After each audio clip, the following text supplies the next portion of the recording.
সকালবেলা ঘুম থেকে উঠে দেখি ছেলেও আমার সাথে ঘুম থেকে উঠে গেছে। তো আজকে সারাদিন কি করি না করি সমস্তটা তোমাদের সাথে শেয়ার করবো। তো হ্যালো এভরিওয়ান, কেমন আছো সবাই? আশা করি ভীষণ ভালো আছো। আজকে কিন্তু যাচ্ছি একটা বিশেষ কাজে। কোথায় যাচ্ছি সেটা বলি তোমাদের। আমি যাচ্ছিলাম এখন এই মুহূর্তে আমাদের কৃষ্ণনগরে আনন্দময়ীতলা, মোটামুটি তোমরা সবাই চেনো। সেখানে অ্যাকচুয়ালি আমার দেওর হচ্ছে গাড়ি কিনেছে, তো সেই কারণেই আমরা পুজো দিতে গেছিলাম। এই হচ্ছে আমাদের আনন্দময়ী মা। আমার তো মানে সামনে থেকে অনেক দিন পর মায়ের সাথে দেখা হয়ে খুব ভালো লাগছিল। মনে প্রাণে অনেক কিছু চেয়ে ফেলেছি আচমকা দেখে। প্রথমে ঠিকই করেছিলাম আনন্দময়ীতলায় পুজো দেবো, তো কিছু কারণের জন্য আমাদের এখান থেকে সিদ্ধেশ্বরী কালী মন্দিরে যেতে হলো, কারণ ওখানে সাংঘাতিক ভিড় ছিল। বিশ্বাস করো, এখানে এসে এত ভালোভাবে পুজো দেবো, অঞ্জলি দেবো ভাবতেই পারিনি। আসলে মা এখানেই টানছিল হয়তো বা। এসে দেখি পুরো ফাঁকা। ঠাকুরমশাইকে বলাতেই ঠাকুরমশাই প্রথমেই গাড়িটাকে সুন্দর করে পুজো দিয়ে দিল।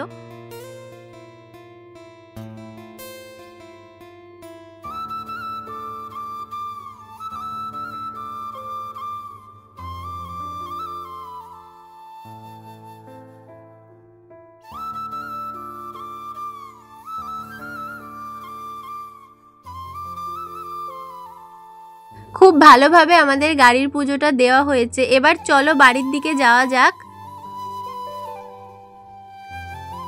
আজকে না সাংঘাতিক রোদ আর সাংঘাতিক গরম, জানি না এত গরম কেন লাগছিল। প্রথমে কোনো প্ল্যানই ছিল না, হঠাৎ করে প্ল্যান করলাম। এখন কিন্তু প্রচুর কাজ। বাড়িতে আসার পরে চেঞ্জ করেই চলে এসেছি ছেলেকে চুল কাটাতে, কারণ হাতে রয়েছে একটা দিনই।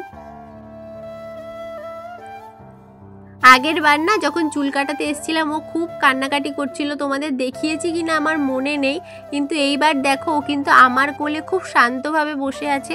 আর এটা হচ্ছে রাতের বেলার ভিডিও। আমরা সবাই মিলে আজকে একসাথে খাওয়া দাওয়া করবো। এই যে আমার ননদ, আমরা কিন্তু আজকে বিরিয়ানি খাচ্ছিলাম। আসলে আমি যখন খেয়েছি তখন আমি ভুলে গেছি ভিডিও করতে, তো আমি পরের দিন তোমাদের সাথে শেয়ার করে দেবো। আমি কিন্তু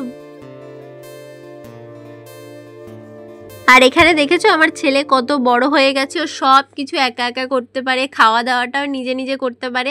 তোমরা যেটা দেখছো আদেও কিন্তু সেটা না, ও দু একবার খেয়ে তারপর উঠে আবার পালিয়েছে। তো ভাবলাম যে এই জিনিসটা তোমাদের সাথে একটু শেয়ার করি, যে আমার বাচ্চা নিজে নিজে খেতে শিখে গেছে।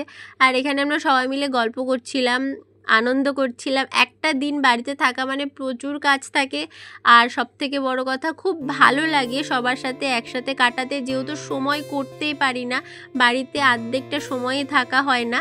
এই যে আমি এখন খেয়ে দিয়ে রাতের বেলা শুয়ে পড়েছি, তোমাদের সাথে কোনো ভিডিও খাওয়া দাওয়ার শেয়ারই করা হলো না। যাই হোক, আমি তোমাদের পরের দিনের ভিডিওটা শেয়ার করছি। আমি কাজে আসার পরে আমার শরীরটা একটু খারাপ লাগছিল, তো সেই কারণে বসেছিলাম। আর এই যে দেখো আমার মা মানে শাশুড়ি মা আমার জন্য কিন্তু বিরিয়ানি প্যাক করে দিয়েছে আমাদের দুজনের জন্য। এটা এখন এসে এখানে বসে বসে খাবো খুব মজা করে। ওর তো খুব ভালো লেগেছিল খেতে। অসাধারণ আজকে দুপুরের লাঞ্চটা, জাস্ট লাজবাব, বলার কিছু ভাষা নেই।